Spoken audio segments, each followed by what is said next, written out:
So welcome everybody. It is absolutely fantastic to have your time here with us. So thank you for joining for what is actually our 9th anniversary luncheon, our professional development luncheon. Now I know that many of you are using this year to spend some more time in professional development land. So thank you for choosing us and for being with us on this on our 9th year. For those of you that don't know me, although I feel like I do know everybody, my name is Penny Burke and I'm the Director of Essence, and I'll introduce the rest of our team momentarily. I just want to start by recognising the traditional custodians of the land upon which we meet. And excitingly, when you're talking about virtual, that now doesn't just take in the people of the Wurundjeri, which is the land that we share, but many people all around Australia. So I would like to pay my respects to their elders past and present and acknowledge their ownership of the land. Now, it is different for us this year, as it is for everybody, being on Zoom. And so normally we do to you, please mute your messages and your phones and your screens. We would like you to mute, but also at the same time, as any other Essence Luncheon, this is completely interactive. So we want to absolutely hear from you. There's going to be times where I'm going to be asking you to contribute, and so is Alison, and so we want to hear what it is that you have to say. So please make sure that you have your finger hovering and ready to go so that you can absolutely participate. We would love to have that. We sent you all a phone charger. So the whole idea here is that you get yourself some time to take some time out and have a bit of a relax and pop your phone onto the phone charger for the next hour or so, ready to face the other side. If you didn't get a phone charger and you would like one, you should be able to use the chat box. So the chat's down. I would encourage you to use the chat all the way through our workshop. But also, if you just pop your name into the chat one, that will give the one address Jackie, our project organiser and in fact organiser of all things Essence, will be able to get in touch with you and make sure that you have one from here. Opportunity today to hear from each other as well. So there's going to be a couple of our wonderful clients that we're going to hear from a little bit later about the challenges that they've had this year. And you'll hear from us. But as always with our luncheons, it's an opportunity just to relax, take stock, learn a bit more, and hopefully come out as better communications professionals at the other end. Now, 40 years ago, I and my family appeared on Family Feud. I know, it's amazing. So I was 14 and the host was Daryl Summers. And we were in the running to win a family holiday to Ballarat. And so I was aiming in that last segment to hit the 200 points, in which case we would be able to win this wonderful holiday. Now, for those of you who are not aficionados of Family Feud, what happens in the final segment is that they run a survey of, I think, 100 people. So I would probably have a view around the statistical validity of that if it was today. However, they run a survey and they ask for the answers to a question, and then the idea is that you're trying to match your answers with what other people say, and then you get the points and you're trying to get to 200. We got to 198 and the question was name something that you put on in winter. So it didn't start very well, because when I got on, I was the team captain and I had to introduce the rest of the team, which I did as, this is my sister Sandra, this is my mother Faye, and this is my father Dad. So that wasn't a great start, but it was a very memorable effort, even though we only won the Oroton handbag, not the trip to Ballarat. So it wasn't until many decades after that when I started working in advertising, and I was talking to a colleague and somehow we got talking about how Family Feud is like an Australian stalwart. And I said, I love that show. And she said, that's amazing. You know, I hate it. I think it is the absolute evil sister of all things creativity. And it's not something that we should be celebrating. And I said, oh, really? I think it's incredible. I absolutely love it. Well, why do you hate it so much? And she said, the reason is because it actually rewards you for thinking the same as everybody else. So you get more rewards and more points the more you think like everybody else. That's why it's a natural enemy of creativity, and that's why it doesn't have a role in the communications and marketing business.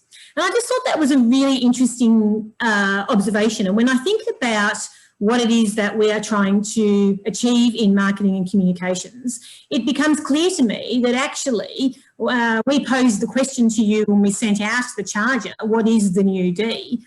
And the answer to that, to me, quite clearly, is that the new D is actually distinctiveness. And that's what it is that we need to try and achieve. And interestingly, it's one of the reasons why our logo, for those of you who've noticed that we've updated our logo, because I'm sure you're all riveted, that's why we went for a chameleon, because we are behaviour change experts, or we like to think of ourselves in that way. And behaviour change is all about to, a change for the case of your surroundings. Now, it's very well known that chameleons change in order to blend in. But perhaps what we don't know enough is that chameleons also can change in order to stand out. So if they want to attract members of the opposite sex or for any other reason. So that is why we think a chameleon is a key thing when you're starting to talk about behaviour change, because it's actually about our ability to be distinctive, to change our behaviour when we want to, and to allow ourselves to deliver the outcomes that our clients seek. So what was interesting is that when we did the survey, because as I said, we decided to make Luncheon this year all about you. So what is it that you as communications professionals are seeking, and what is the things, the challenges, the issues at hand that you would like to spend more time talking about? And Al will go through those results in a second, but what was clear was that actually you're also interested in distinctiveness conversations. So you're also wanting to know what is it that we can do that is going to make our things, our marketing messages, our stakeholder engagement, what is it that is going to make them more distinctive and stand out? So the agenda that we're going to cover today, we're going to talk a little bit up front about that State of the Nation report, which we will do annually, but this is our inaugural one.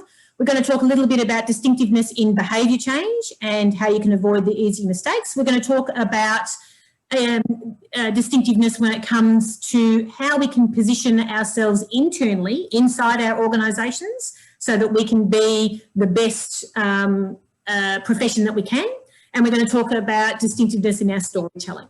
So let's get underway. A little bit, as you know, about us. Here's us being distinctive on Whitehaven Beach. As many of you will know that we go away annually, not yet this year, we're going later this year. And this is us. There's Benita being very distinctive because she is quite pregnant in that one. She has since given birth to Harry, and so you won't be hearing from her today because Harry is unwell, but you will possibly see her smiling face on the screen. Again, a little bit about us for those that don't know. We started off, our gestalt, if you like, was in communications, advertising and brand marketing. We now do a full service qualitative and quantitative research, and we also do a large amount of stakeholder engagement, and behaviour change is absolutely what our focus is about. We work with a whole range of different clients. We need to have a bigger screen in order to fit all of those logos on there, but suffice to say there'd be many of our clients that we have worked with who are here today. So thank you particularly for your support.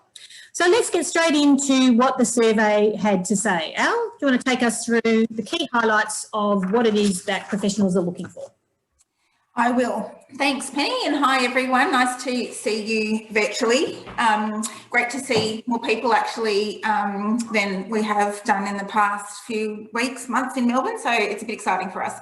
So it was a great response to our survey to capture some of the way people think and feel in terms of communications professionals. So we got some really good insights into the people that we work with primarily and what they are thinking and feeling. And overall, the results were really optimistic. It sounds like the communications professional industry and people who work in that field are in a pretty good place, which was quite interesting as well for us, given the impact of COVID in particular in terms of people's job security. But overall, respondents to the survey gave us a really strong sense of the sense of purpose that communications professionals have at the moment. And we use that term communications professionals to include a whole range of different operators in the communications marketing, stakeholder engagement, market research space. So we've got quite a good mix of people who reflect a whole range of different roles.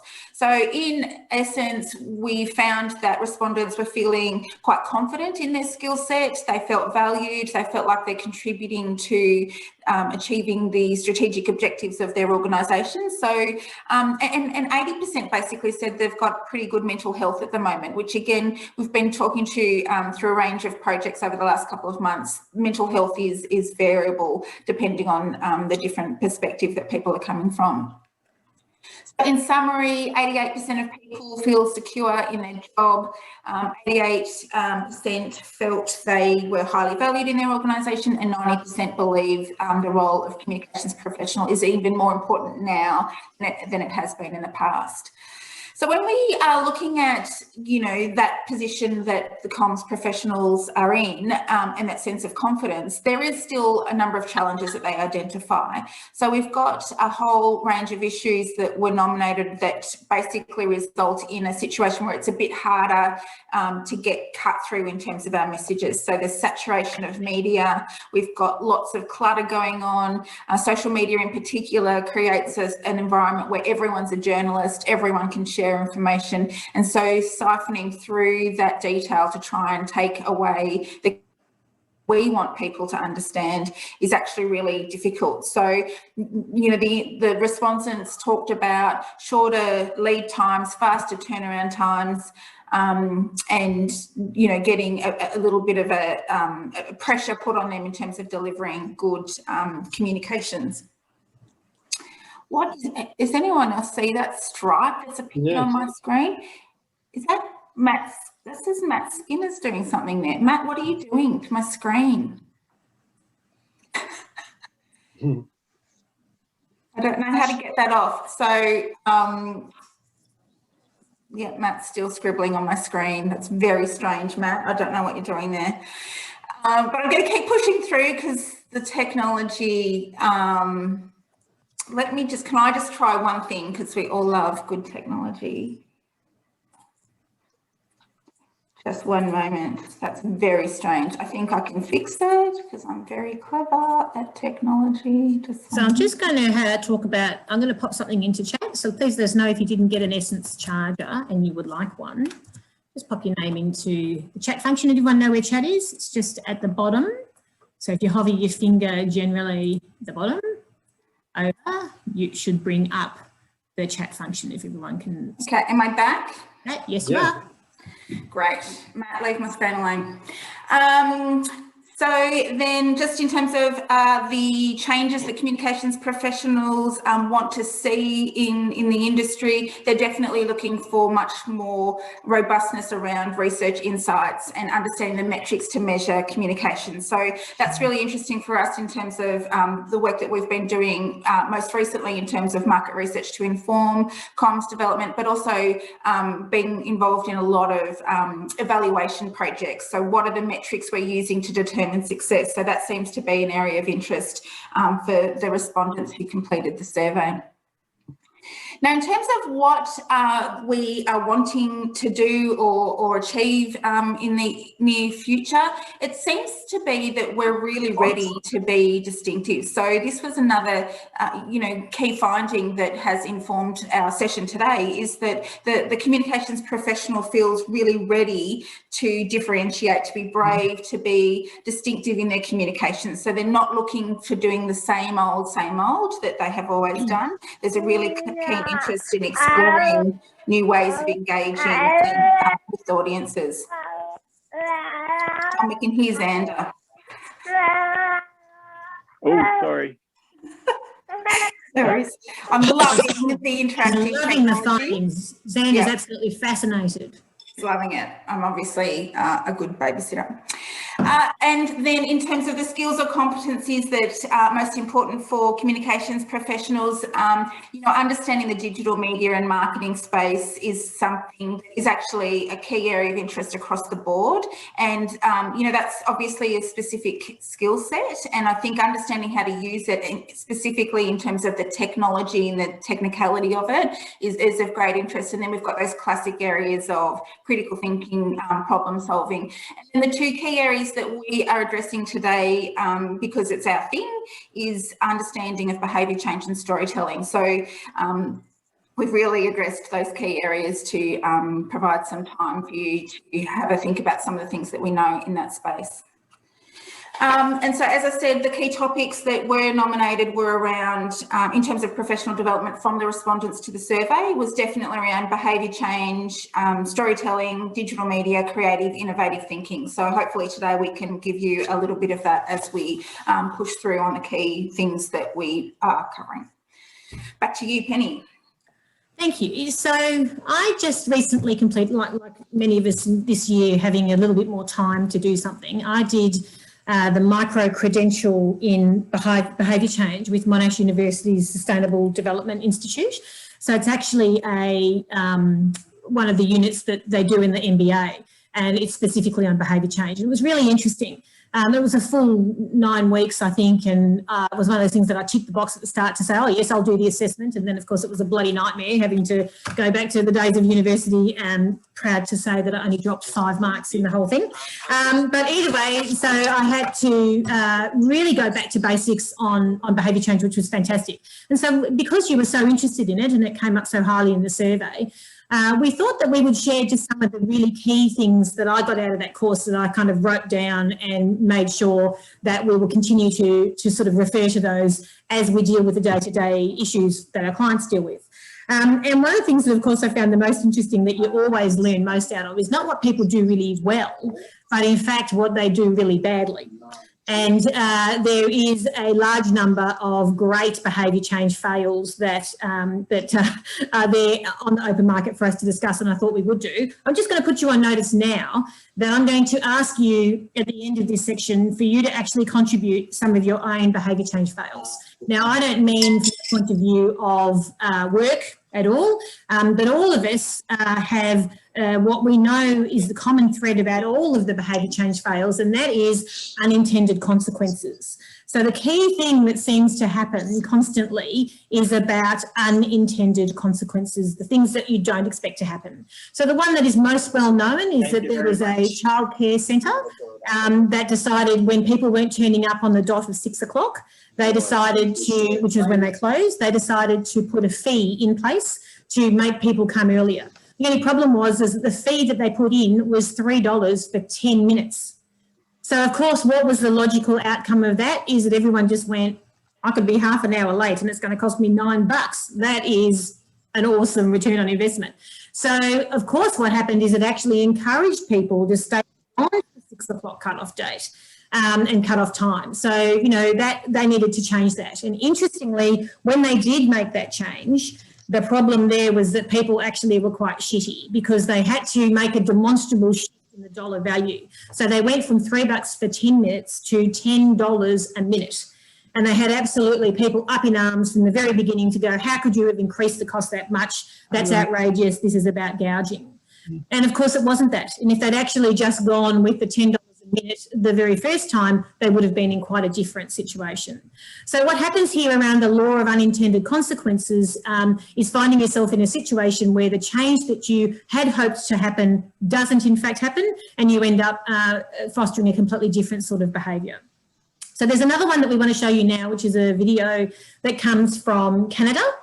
And what they did was wanted to replace plastic bags. So the plastic bags in their stores, they wanted to replace them. So instead of having people using disposable bags, they tried to find a new solution. And the solution that you can start to see there already is printing bags that actually have different sorts of messages on them. So those messages aren't necessarily your traditional ones. So Al's just going to pull up the video so that we can have a look. As I said, this was in Canada.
we can pull them in on that now. And that really awesome soundtrack. So what was so interesting about that example, I guess, is that the intended behaviour obviously was to get people to convert straight away from reusable bags, but these ones, particularly the wart ointment one, I understand, became cult classics. And next thing you know, you have people who are actually going in to buy the bags, which is completely the opposite behaviour to what it is that you wanted. So unintended consequences is something that happens a lot in behaviour change, and our view is that you really need to spend some time. We have a purpose-built workshop which is about a what-if scenario planning that goes through and says what are all the possible worst things that could happen, the unintended behaviours that could happen as a result. So it's another quite famous one in Nebraska, in the US in 2008. So they had a problem. This in itself is very sad. The problem was with dumping of babies, of young babies. And so it was happening in all sorts of places, gutters and the side of roads and all sorts of inappropriate places for very young babies. So they debated for some time and decided to pass in 2008 a safe haven law where certain places would be designated as accepting, no questions asked, these babies. So the only problem with that was that initially when they passed the legislation, they didn't put an age limit on it. And so they had a complete influx of children, not just babies. And in at one childcare centre on one day, they had 9 children dropped off. And so again, a situation where the unintended consequence of the behaviour was not too bad, hey. We found ourselves in a situation, well, they did, where they then needed to go back and change legislation. So I think that's something that, you know, we can all think about in terms of those fails. I gave you a challenge earlier around it being your turn to have a think about if you want to pop your name into the chat or if you just want to sing out, but I'll give you mine first to help give you an example. So those of you, I did give my age before when I said that it was 40 years ago that I was on Family Feud, but when I was in school, there was obviously a push for all of us to have more milk. And so we were delivered, I don't know how many other people remember this, we were delivered every morning at school a little bottle of milk that we had to drink at recess, and we weren't allowed to go outside until we had finished it. The only problem with this idea is Australian summer. And so by 10:30, when you were drinking the milk, it was pretty bloody awful. And so there's a lot of people of my generation that will not, even to this day, drink milk on its own because it's just too horrendous to contemplate drinking it. So obviously the deliberation and what they were trying to do was to get us all to be drinking more milk. Unintended consequence actually had completely the opposite behaviour. So has anybody else got one that they want to share? Madeline, do you want to come off mute and talk? Sure. Hi, everyone. So yeah, in my school, I guess programs and campaigns that they released, I guess from the government, such as maybe like Healthy Harold and other campaigns, actually caused students to take drugs by making them feel like everyone else was. So it was kind of like that peer pressure mentality that made people try it by thinking that everyone else was doing it. Yeah, that's a really great example, Maddie. And you look like you're not long out of school. And so, exactly. and particularly because you're talking to a whole group of people who are into behaviour change, I think that's a really common thing that happens a lot, doesn't it? Is that what we're trying to seek to do is absolutely address the very behaviours that that we're not necessarily able to. That's a great example. Anyone else got an example that they want to share?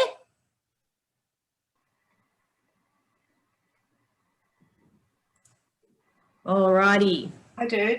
Oh, okay, go. Who's that? Sandra, go for it. Yeah. It's not something I've done, but certainly a behaviour that I've seen. A lot of parents, hopefully not Xander's mum and dad, use tomato sauce to smother absolutely everything, especially vegetables when they're young, and feel really proud about that because one of the things you're trying to do is get your kids to eat veggies. So whatever it takes mentality says, let's just throw tomato sauce all over it, and that way the kids will, you know, eat up the veggies. And the unintended consequence, of course, is as soon as you take the tomato sauce away, they're not that interested anymore, or worse still, tomato sauce is probably not one of the healthier things that you want your children to overindulge in as they're growing up, since it's pretty high in sugar. So again, I think, you know, short-term gain, great, they're eating their veggies. Long-term, they actually don't know what those vegetables taste like, and they are probably eating a fair bit of a high sugar product that you don't want them to have too often. Yeah. That's another great example. Thank you. I think with kids, there's a perfect place to have a look at the unintended consequences. That's where it seems to happen the most. I was talking to one person who said that they gave their children, when they became of the smoking age, they gave them a pack of cigarettes and sat down and made them smoke the whole packet in the sort of expectation that that would be a disgusting experience and it would turn them off. And all that actually happened is by the end of the packet, they were very good at blowing smoke rings. So that was possibly not the outcome that that they would want either. So thank you, Sandra and Maddie, they're great examples. We'll move on. So the other thing about the behaviour change course that I did that was sort of the most interesting thing in some ways, and we've talked about this at lots of Essence luncheons in the past as well, and we should only be too aware of it, is the difference between education campaigns, information campaigns and education versus those campaigns and efforts that are about changing people's behaviour. And there's really a huge difference in those. So we know about the Kahneman effect, Daniel Kahneman, the systems 1 and 2 thinking, and we know that system 1 thinking is about things that are unconscious, that happen very quickly, that are quite often false, that have lots of errors in them, and that system 2 thinking is planned, considered, takes a lot longer to work through that. And we know that people make decisions more and more often with their system 1 thinking, not their system 2 thinking. So where that starts to become a problem from the perspective of how that works for us as communications is that distinctiveness, that new D that we keep talking about, is really critical to get in the way and plant the messages that we want to occur. But quite often that doesn't happen from a point of view of education. More and more, it's actually about a behavioural solution. So, for example, we worked with Sport Australia, who I think are on the line today, around the Find Your 30 challenge, which was absolutely about getting people to exercise more, and specifically 30 minutes a day of heart-raising exercise. Now, what we found when we did a full environmental scan of the sort of information that is out there, and then the research that we actually undertook to see what would actually make a difference from a behavioural perspective, is that there's a lot of this kind of stuff that's out there. So we need to be doing less posters and leaflets and brochures. There was just a mountain of information of telling people what they should do. And we had to do more things like this, because when we spoke to people, challenges and rewards, and if you sign me up to do something for 2 weeks, so rather than tell me all of the benefits and the instructions and explain all of the steps and what's going to make the difference to my cardiovascular outcome and my weight and my mental health and blah, blah, blah, actually, if you just give me a challenge and say, do this for 2 weeks and I'll reward you at the end, you get a much better response. So too, with the next example, we saw some work in terms of what we need to do, less advertising on things about what you should do. This is a very famous campaign in the US, which was just flat out fat shaming, talking to people about how, you know, they need to be doing more to look after their kids, or in this case, just a full-on as inspirational, supposedly, stuff. And instead, we know we worked when we did the work that the key thing that makes the biggest difference is exercising with a friend. So don't tell people about what they should or shouldn't be prepared to look like. Just get them to involve somebody else, and the chances that they will exercise more are exponentially increased. And finally, if we start talking about even the scope of the workplace stuff. So in a workplace,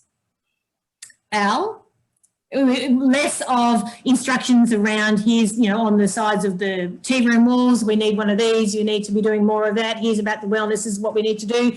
And the very simple solution, just put in showers. And if you do more of that and put showers in, you will find yourself in a better place where people will, and you make it pleasant, not like a school dormitory, you will get people to do more of the behaviour. So some of the things that we need to do around that we have found to be important and critical is absolutely doing the right type of research. So there's a few things. There's making sure that the research that you do some really good journey mapping so that you can actually map what all the behaviours are that take place at each step, and make sure that you are in a situation to be able to understand where interventions can best be served. Lots of different places. It's about trying to use the research to understand where is the optimal place. And the final thing is actually about understanding the truth of your customer. So whether that be a stakeholder or a member of the general public or whoever it is, when we talk about what is their truth, if we're trying to change their behaviour, if you want them to do something different tomorrow than what they did yesterday, then what is their truth? So Al's going to talk a little bit more about some of the questions that we tend to use that we find really helpful. So those questions are essentially called the 5 big questions, and it's based on a paper by Norbert Schwartz, and it's about lessons from cognitive psychology. And so there's different ways that people assess messages and information to be able to determine or evaluate as to whether it's truthful. So we've got a quick question here, and Pen's going to pop up a poll here, but there's 2 different ways here that the Australian Red Cross has sought to motivate people to donate blood. We've got one on one side that says, what are you doing this Saturday? Give blood and save 3 lives. And then on the other side, we've got 1 in 3 people will need blood, only 1 in 30 donates. Do you? So 2 different approaches to motivate people to donate blood. Which one do you think is the most effective in encouraging that behaviour? So Pen's going to pop that poll up, and we'll take a minute or 2 to fill that in. Is that coming up for everyone? Yeah, is it coming up? Not for me. No. No. It did come up earlier and then it dropped out. Try Oh, there again. it is. Yeah, so which approach do you think is better? Are you doing this Sunday or only 1 in 30 donate?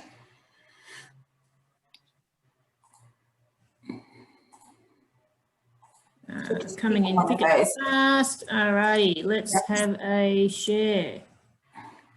So it's about 50-50. So it looks like we're a little bit unsure about which would be the best approach. And the really interesting thing about that is as is often the case, it's a little bit of trial and error in working out what is the most effective. But the cognitive psychologists would actually say that the idea around getting people to do things that you would like them to do is not necessarily about presenting the information about what the wrong behaviour. So when we look at those 2 options there, we are highlighting the fact, and this is almost going back to Maddie's point around highlighting the behaviour that we don't want actually reinforces the behaviour in some people's minds. So highlighting that 1 in 30 don't donate almost provides that social consensus about, well, if no one else is doing it, then I don't have to either. And so this idea of myth busting is often used in communication to try and influence change. And I guess the question that we have to ask is, from that social consensus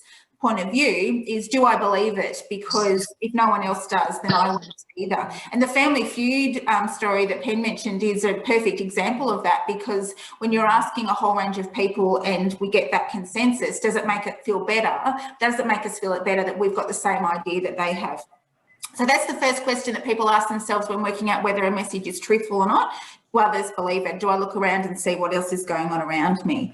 Second question is there much evidence to support it? And it's what we actually find is when people are looking at understanding messages to be truthful, there's the idea around easy mental processing. So psychologists call it fluent processing. So they're looking for what feels right to me, because that is actually the easiest way for me to assess what's happening and what I can understand. They're looking for the less effort in trying to understand. So when you're looking for that evidence base, you're looking around you. I mean, Dan Andrews continuously talks about COVID in Victoria not being an older person's issue.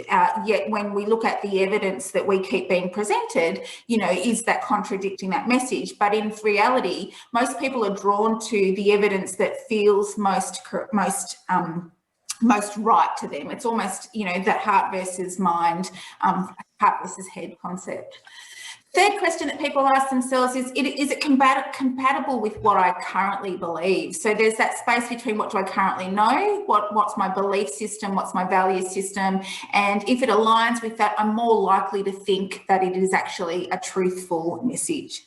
Fourth is coherence. So does it tell a good story? So is the information I'm receiving being presented in a way that is easy to understand because I understand that the narrative, the story, the messaging, and we've got some really great, as Pen mentioned, storytelling guidance in the next session.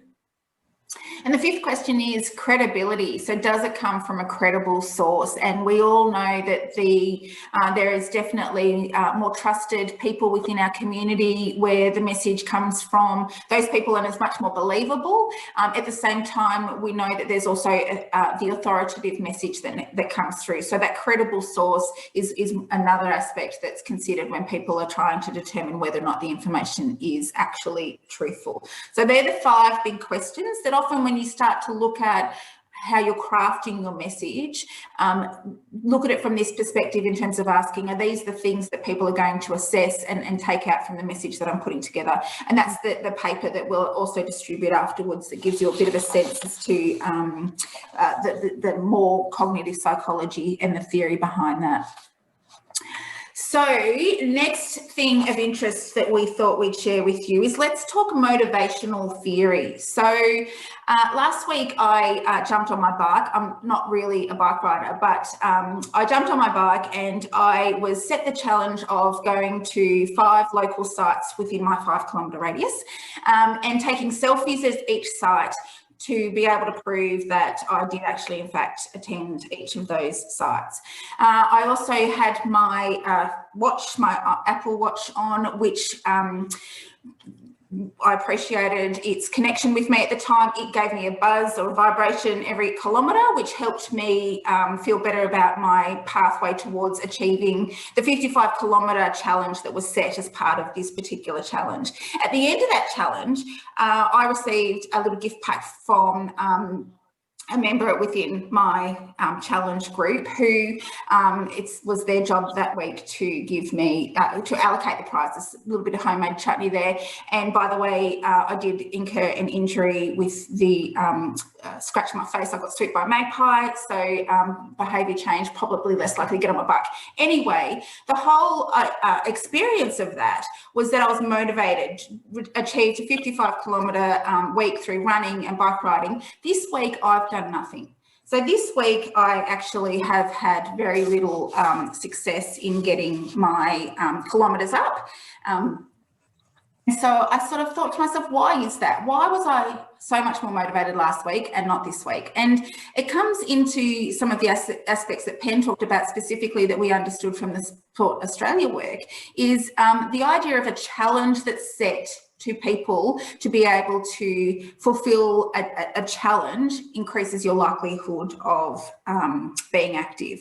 So in this case, you know, the idea of gamification, motivational theory, we've been doing some work with a guy called Dr. Zach Fitzwalter, and he talks about gamification. Now, we understand that for many, the concept of gamification appears to be too games focused.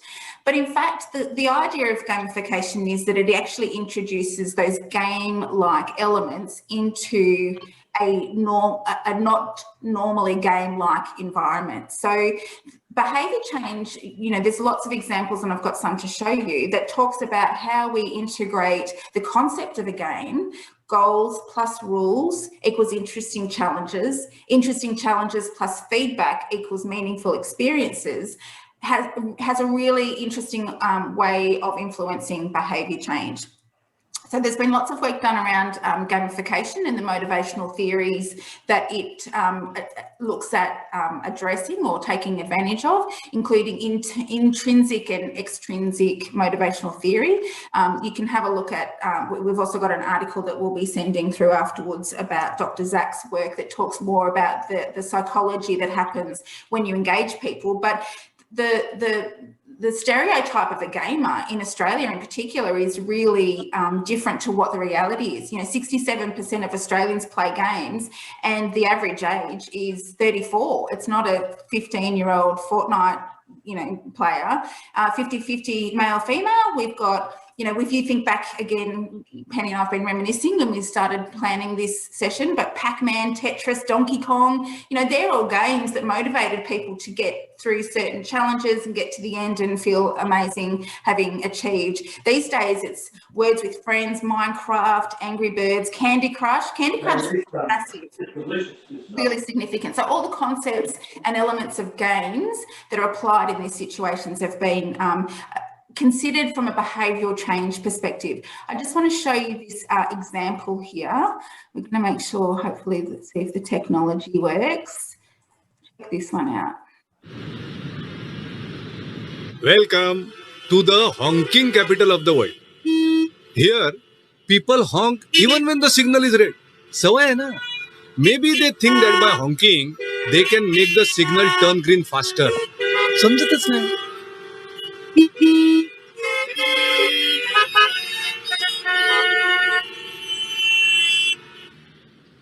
We, the Mumbai police, were itching to do something about this. One day, we connected decibel meters to a few signal poles around the city.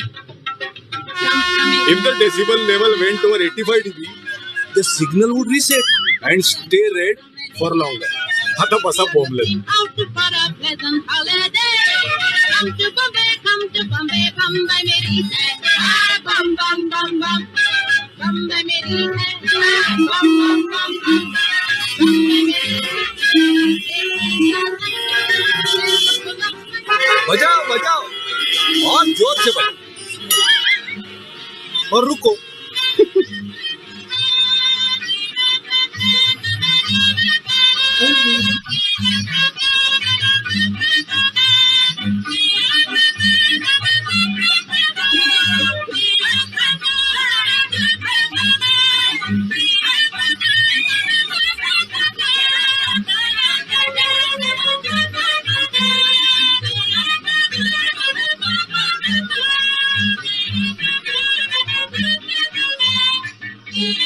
Feel free to honk. That is, if you don't mind waiting. कशी वाटली idea? So a really different way of thinking about addressing that challenge, not going down the education path, not explaining to people why you shouldn't be honking and why it doesn't make any difference, but actually going through a behavioural change aspect. And even, the gamification of that or the motivational theory that applies to that creative way of looking at it is a really interesting approach. And I guess that's what we're saying in terms of the opportunities for gamification, is that it's a new way of thinking about the opportunity to influence the behaviour. And when I think about my challenge last week, and still probably won't get on another bike, but, I had goals, I had the rules, I got feedback along the way, and I got rewarded at the end. There's some very clear gamification principles that have been applied in that idea of encouraging me to change my behaviour. There's lots of other different ways that have been applied in this sense.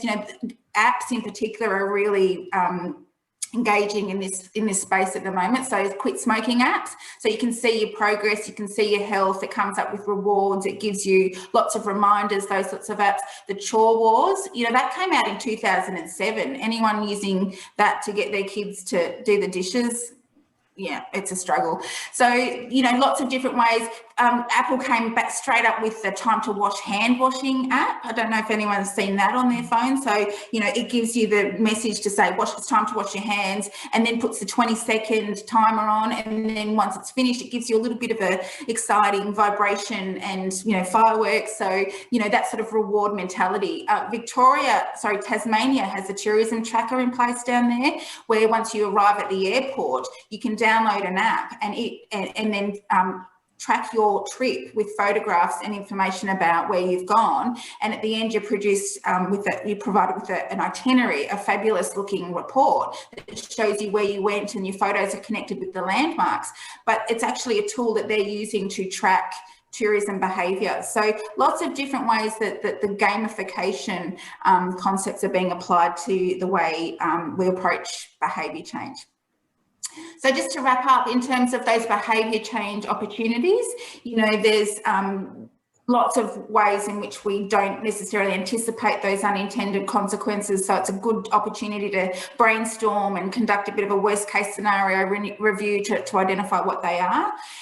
Ensure your research exposes those opportunities for behavioural intervention. So that journey mapping, so what's happening in the journey, ethnographic observations, so in the moment, looking at what's going on.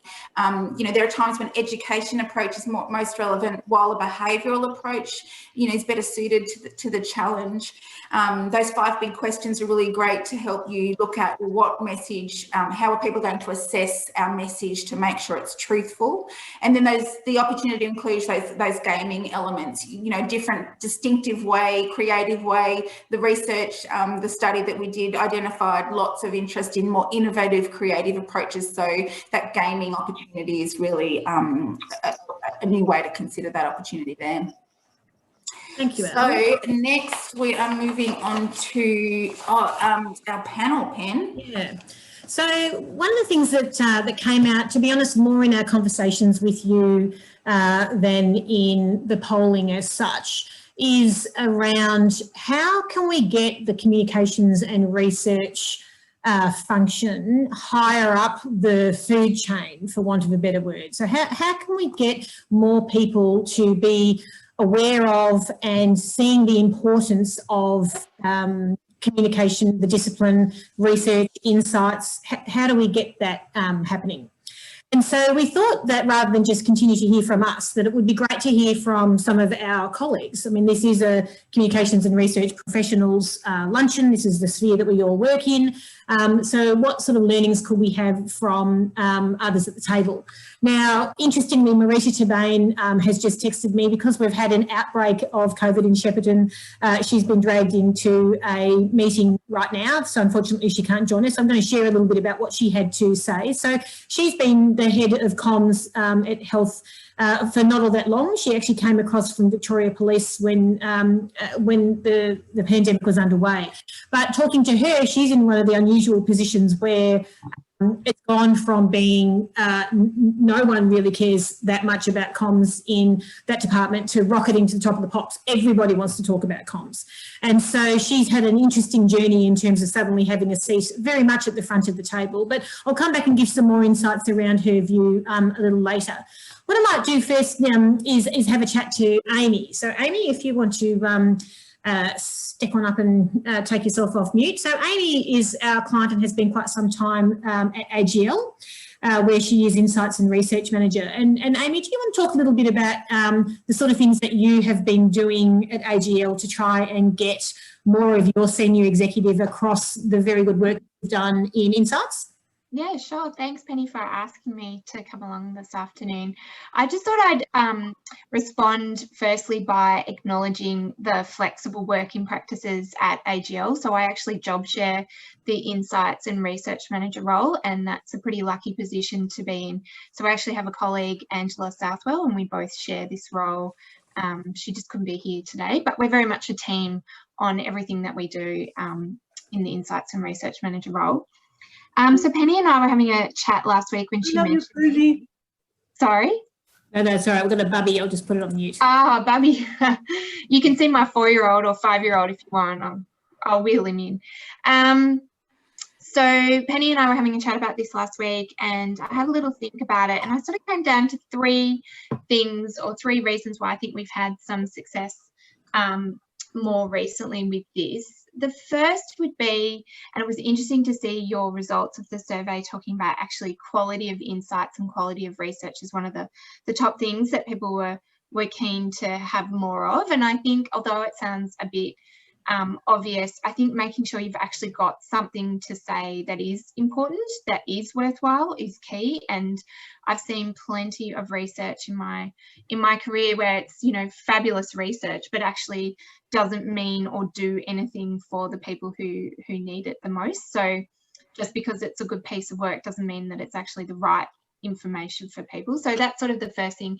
And then the second is once you know that you've got something that is worthwhile for people to understand, it's framing it and being able to tell that story. And it sounds like you're going to go into this a little bit more now, but we've had some success we had a big piece of work that Penny and the Essence team helped us with over the last few years, and it really was almost driving change within the business in terms of their understanding of our market and our category.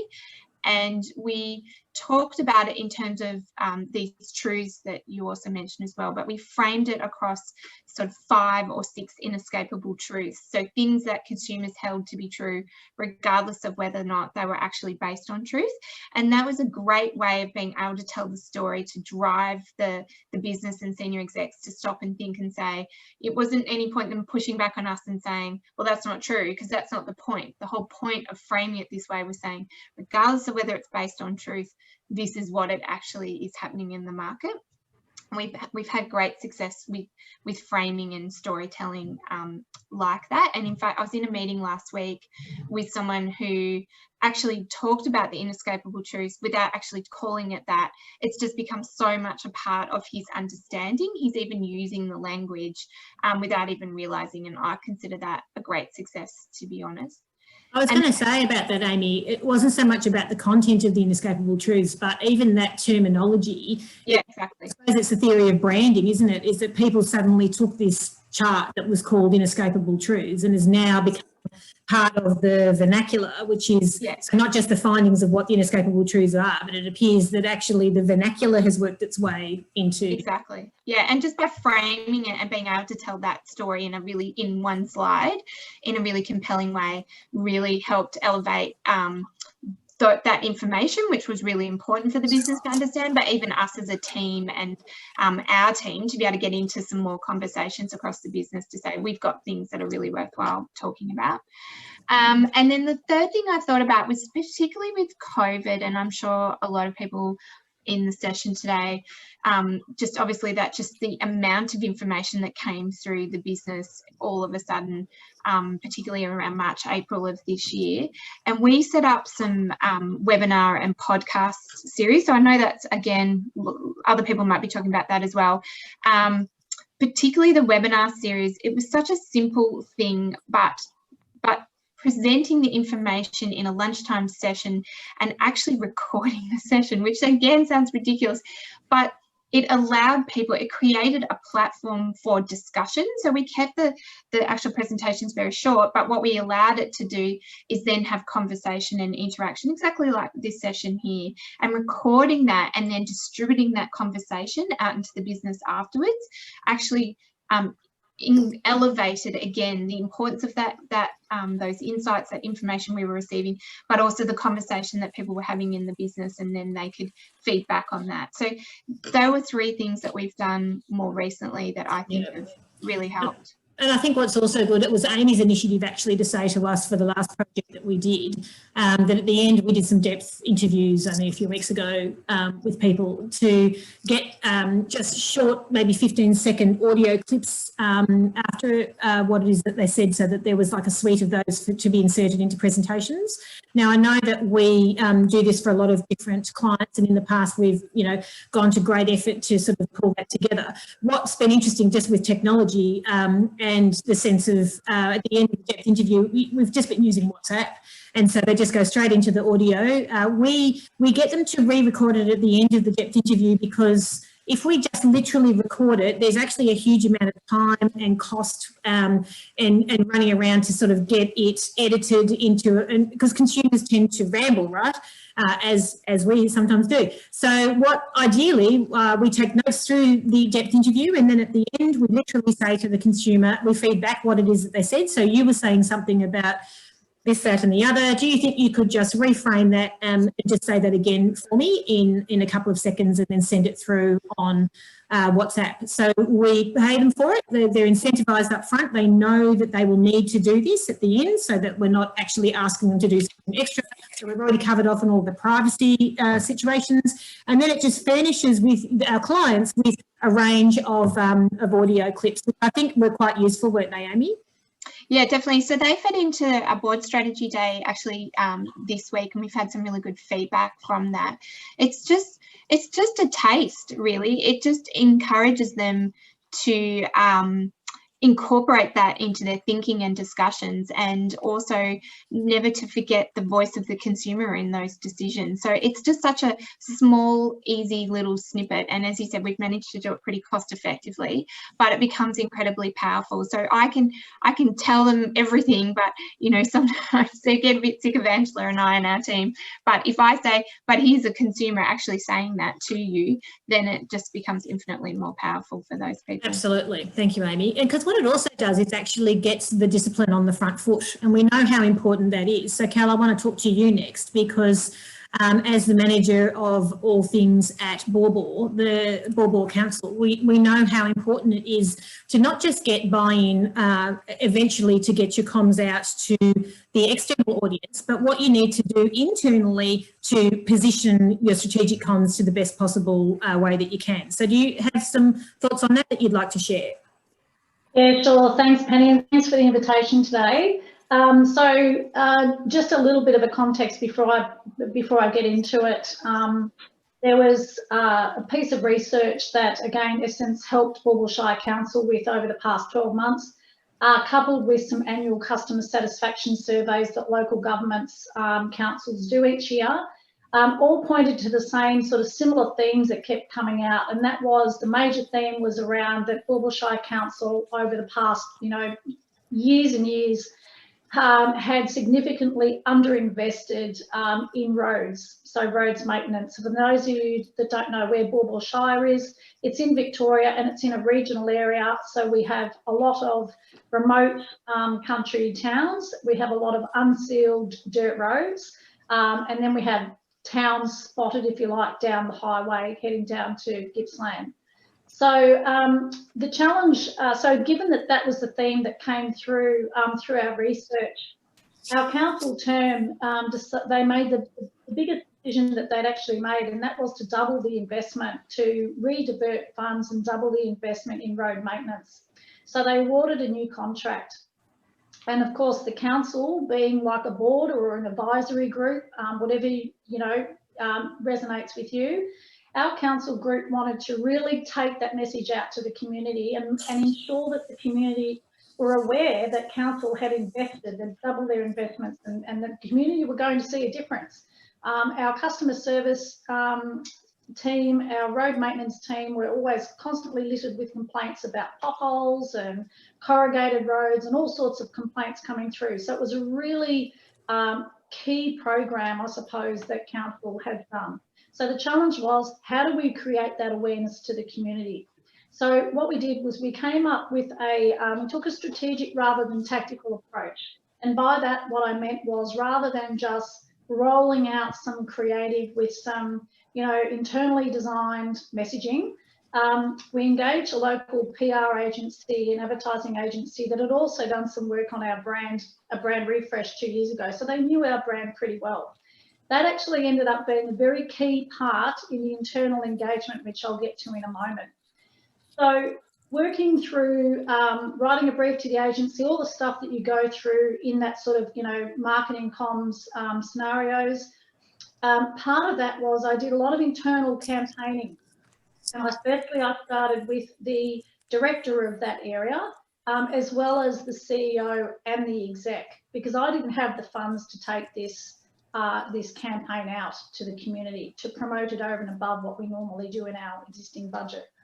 So fortunately, I was successful in seeking that initial and over and above investment, which then funded the work with the agency.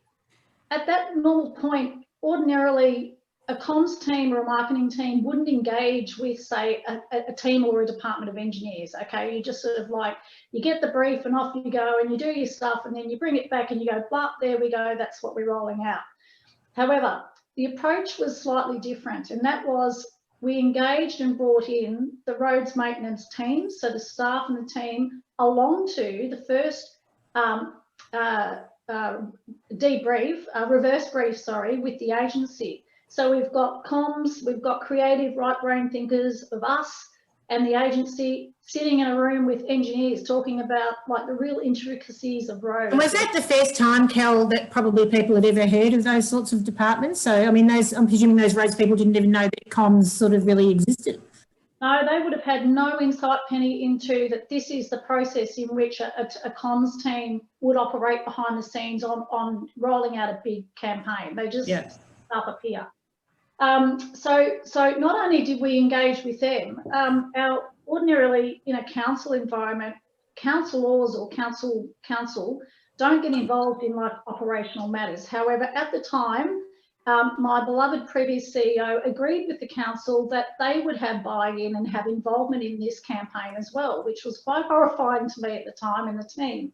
However, so what I think the key essence here was that working with the agency and the internal stakeholders, i.e. staff, everyone was really bought into the process. So the agency came up with two concepts, which were both fantastic. Essentially, the messaging was the same, but the creative, illustrative look was different. So we knew that when that was having to go to council briefings, so there's scheduled slotted forward agendas, which also I needed to factor into our timeline, which we wouldn't ordinarily do. And if you miss one, then you've got to wait for the next scheduled meeting and have space on the agenda.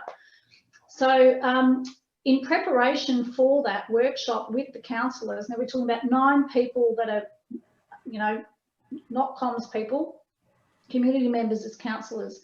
And the approach that that was taken there was, rather than myself as the head of comms get up and present that to the council group, like, here's our campaign, what do you think, what do you like, what you don't like, I actually utilised the expertise of the managing director of the agency, of the advertising agency. So one thing I realised was wheel in your experts, wheel in your expertise, your consultants, your contractors, because some people, like, you know, boards or advisories or council, actually there's more credibility and integrity for some reason that they take with that group.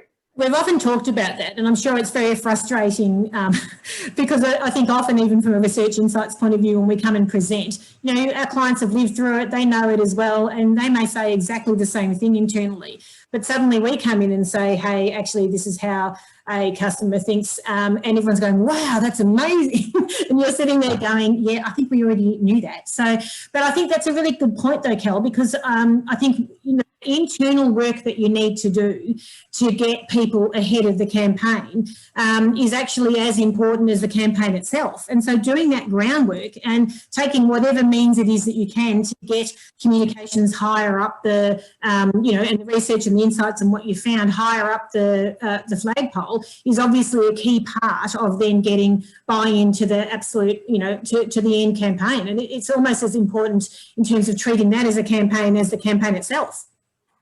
Yes, indeed, Penny, that's exactly right.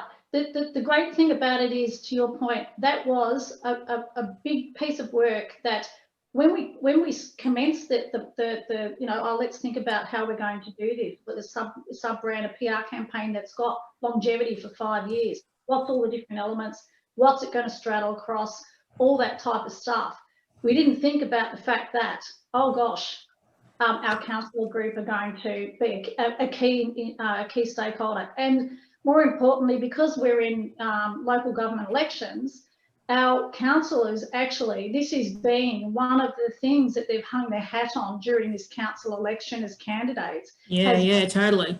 How this has been taken to market. And you know, look what we did, look what I did as an individual. Yeah, you know, absolutely.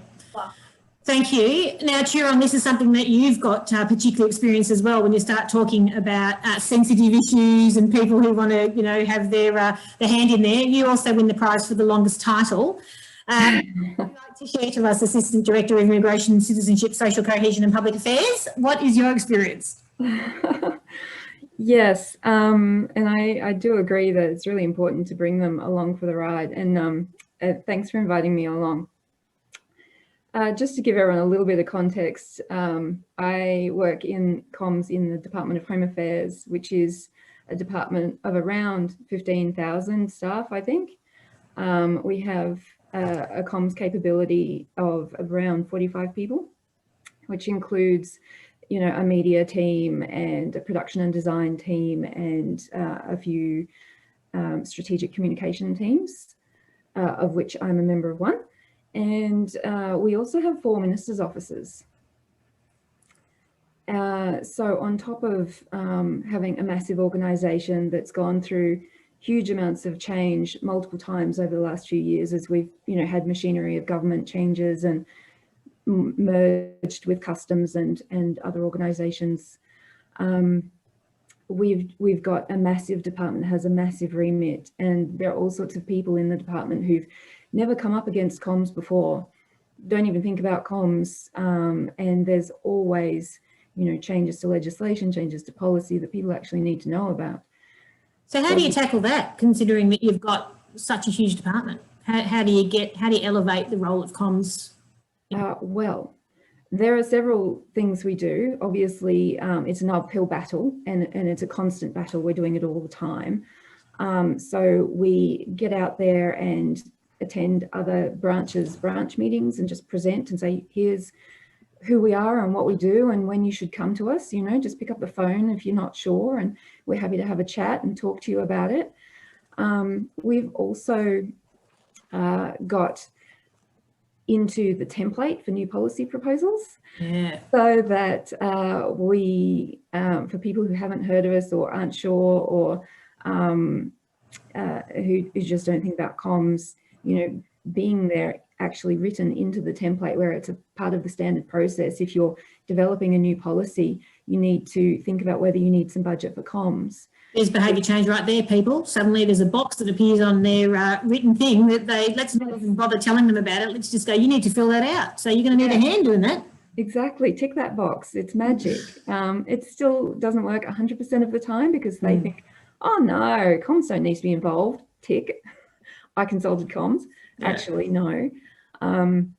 So that has made quite a difference. But, you know, getting out there and getting in front of people's faces in meetings, obviously we haven't been doing it this year as much because of the pandemic, but getting out there and visiting the branch managers, the FASs or the executive, and presenting to their teams at their monthly, you know, brown bag lunch, things like that. It's really invaluable. Yeah, also, thank you.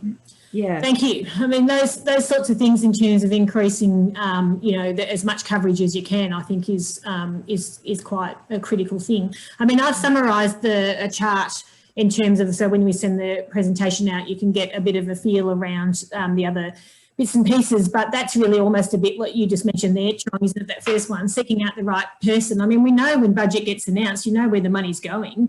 You just need to then find out inside the department to go and say, hey, when you get this project coming through, are you going to need to communicate with any stakeholder or a client or a community in order for this to be successful, you know, yay or nay? And I think it's a masterful idea actually having it on a form, because even if they say no, I'm presuming you're going to get to see that form at some point in time. And I would imagine we sometimes have a very different idea than what they do as to what the role of comms could be. And then the priority projects idea is similar as well, in terms of these are the sort of projects that comms is going to deal with that you can actually get approved across the line. This is one of the things that Marita and I discussed, so that you can actually say this is what the remit of comms will be, and you get that signed off at the executive of the department. So all these little things just kind of increase the profile of comms per se. You've got the point there that Cal made around treating buy-in and ownership as an actual kind of campaign in itself. Amy talked a bit about the storytelling of the outputs, and we've all talked about earning the right. I mean, we just need to be better and make their lives better, and understand that it's a marathon, not a sprint, and we're going to have a better chance at being able to our opportunities for comms and research to get a seat at the table earlier. So thank you very much for all three of you for providing those insights. I think it's great. You know, we can talk about it, but you're the ones that are sort of in the firing line and are doing it every day and are holding the candle. And thanks for your honesty, Chirong, around saying that the department's not perfect at it. No one is, but I think, you know, the more that we can do, the simple steps, that's what it's about. So thank you for participating. The next section that we wanted to finish up with was about storytelling, and I suppose it flows on from there perfectly, really, doesn't it, Al? Because it is actually about how do we tell a better picture of the outcomes and what it is that we do every day. Sure. Just quickly, funny story. That's how Penny and I met. I was the head of comms at DHS, and no one wanted to hear what I had to say, but bring in the consultant, Penny Burke, and funnily enough, everyone believes what she said, saying the same thing. Just saying, anyway. So, yeah, storytelling. Got some really great feedback from loads of people around the value of good storytelling. I'm just going to quickly cover off some data visualization tools that you could use to present data in a really interesting way. Benita, our quant consultant, is so much better at this sort of stuff than I am, but there's some really interesting tools that she's been using that presents sort of really nicely designed and clearly communicated data sets. So Flourish, Tableau, actually the Victorian state government's been using Tableau in its interactive data set to track where the COVID numbers are, and you can use that quite interactively. Pen, I don't think I'll demonstrate Flourish because I'm just worried about time, but the other thing that Benita suggested I remind everyone about is your good old Excel tool set. So it actually has quite a number of Office add-ins if you're using Microsoft Office, and so people graphs, quick cell graphs, those sorts of things are actually really quite cool if you've got some data sets that it can convert into quite amazing graphics that really demonstrates your data and tells that story in a much more visually engaging way. But, so I'm not going to demonstrate that. That's Flourish, which is quite cool to use.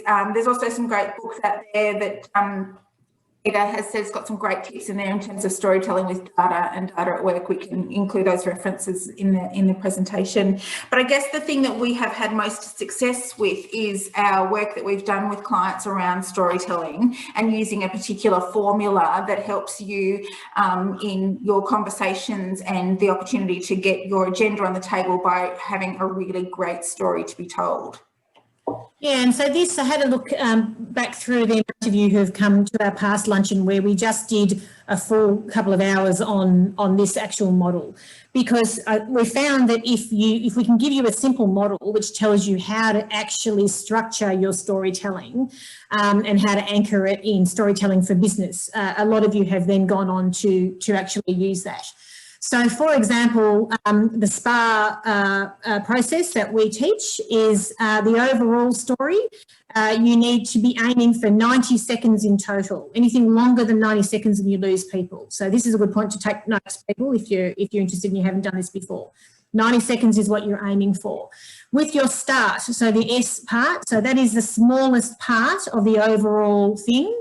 And you have to get in specific and you have to get straight in. So what happens sometimes in stories is that because you're nervous and you start to do the story, you start rambling about, all sorts of other things.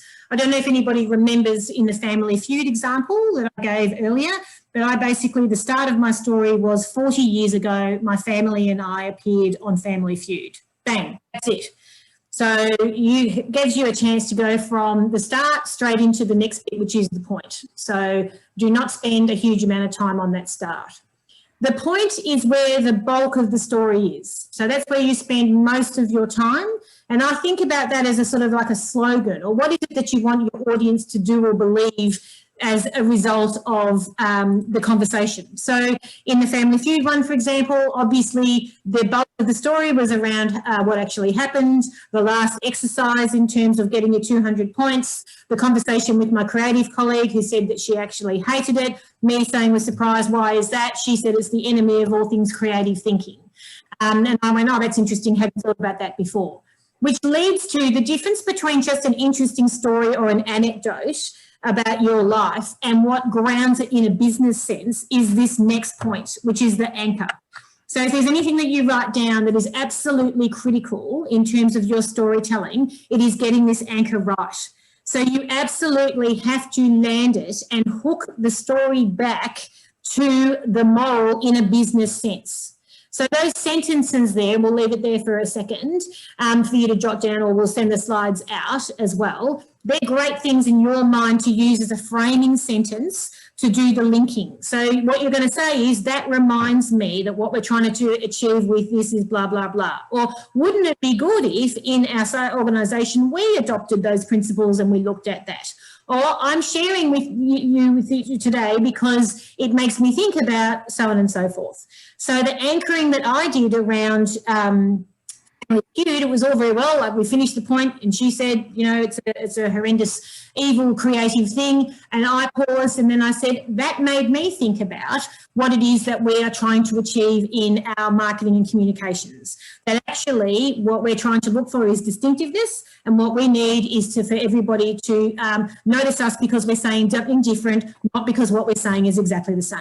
That's the perfect anchor to a business story. So there's lots of anecdotes that you can have that are really terrific things that happen around you, your children, or events that have happened to you in your life. But if you don't do this anchor bit, then you just leave it as being a great story, but it's not really delivering the impact that we want in our storytelling.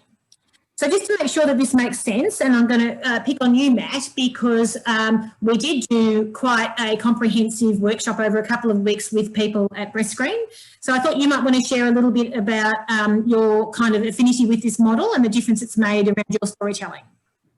Yep, for sure. Thanks, Penny and Alison. I'll probably break my own rules here and speak for more than 90 seconds, but bear with me, only just. Yeah, we were lucky enough to have Essence and Penny skill us up as a team on our storytelling techniques. And we've been using it for, it must be almost a couple of years now, Penny, I think, almost 2 years. Yeah. For a population health organisation interested in, you know, effective behaviour change through various methods, including social marketing and grassroots community engagement, we saw, and Penny saw, a huge opportunity for us to better understand how to tell really succinct, really compelling, really human stories about breast screening and breast cancer, but also about our business. Sometimes the same thing in our game, with sometimes implicit and sometimes explicit calls to action embedded in there as part of that anchor, I guess, Penny. Using, you know, start, point, anchor, and including, you know, construct and some character and some colour and some credibility. We really did harness the power of storytelling through channels like our community ambassadors and our consumer reps, skilling them up a little bit in how to tell stories about screening and about prevention, through our social media and campaign content, through some of our clinical information for consumers. Some of it's otherwise really complex and inaccessible. To build rapport with some of our hard to reach and culturally diverse audiences. And also through our briefing papers and stuff like that, the corporate materials to board and department and to service providers. It gave us a tool for using a kind of adjustable by audience brand narrative that increased engagement, and I've no doubt reduced barriers to cancer screening in Victoria. It really worked. And a couple of side notes that I think are really interesting to that are, we saw the quality of our dialogue in our online community, particularly in Facebook, improve and start to actually reflect that SPA model that we were putting out there. People started to share dialogue in a similar style, which was really interesting. And we've mentioned earlier consumer voice and customer journey mapping. And we've built a system at Breastscreen providing real-time consumer feedback at each point in the consumer journey through our service. It's a 2-year cyclical journey. And we can drop these stories strategically at each of those touch points using customer voice and customer experience, you know, to reduce fears and bring down barriers to engagement in each part of the process. Using that SPA technique. Yeah. And it's really worked. It's been really effective. Thank you, Matt. So I don't know if anybody actually wants to have a go. It's a bit much to sort of put you on the spot and say come up with a story right now. But when we do it in workshops, we do it over a couple of 2 different sessions so that you've got time to actually build your expertise base. And there's no way of actually learning how to be a good storyteller without actually performing it. It's like any other creative skill, if you like. If you're a singer, you can't just get up and start singing a song. You actually need to practice it. And even when you hear people who are very good storytellers do their thing, they will have been rehearsed and accomplished, certainly minor. So what I might do is actually I'm going to put you on the spot, Al, because I haven't had this conversation with you, and I want you to give me a story and then I'm going to critique it. So bring up this far if you can for me first so that I can overall, because I think that will make it easier for people. So shoot, give us a story.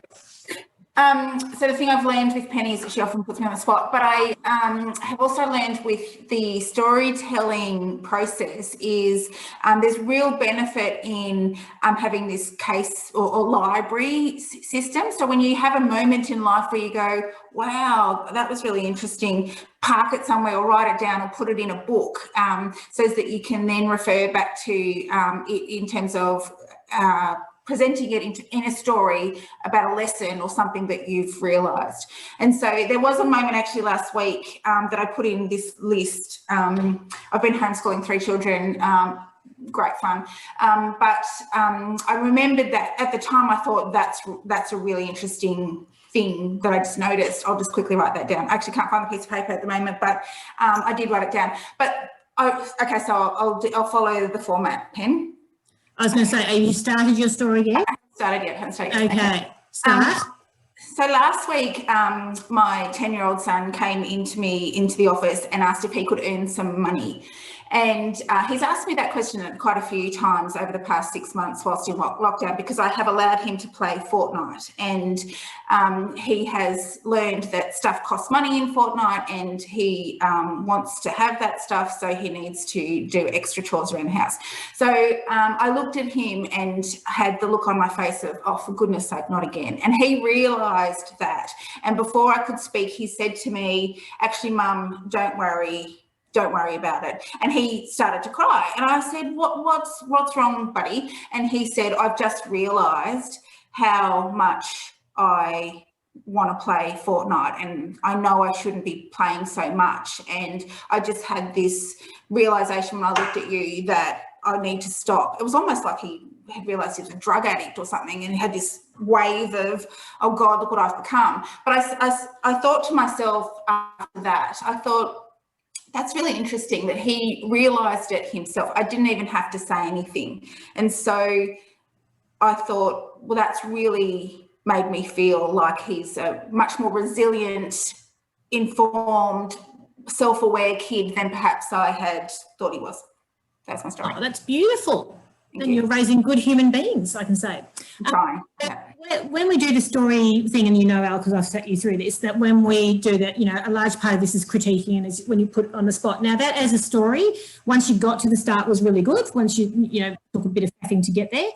The point was relatively good. We do know that there's a lot of extraneous detail that goes into stories. So when you practice them, you really need to get that down pat. So it's absolutely fair that Alison or anybody who's put on the spot is going to have a lot of extraneous details in the story that don't need to be there.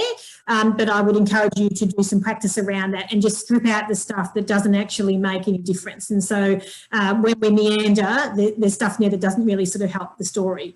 The hardest part of the STAR model, and it's why it's the sort of the dot point of the exclamation, is the anchor. That's I'm not quite sure.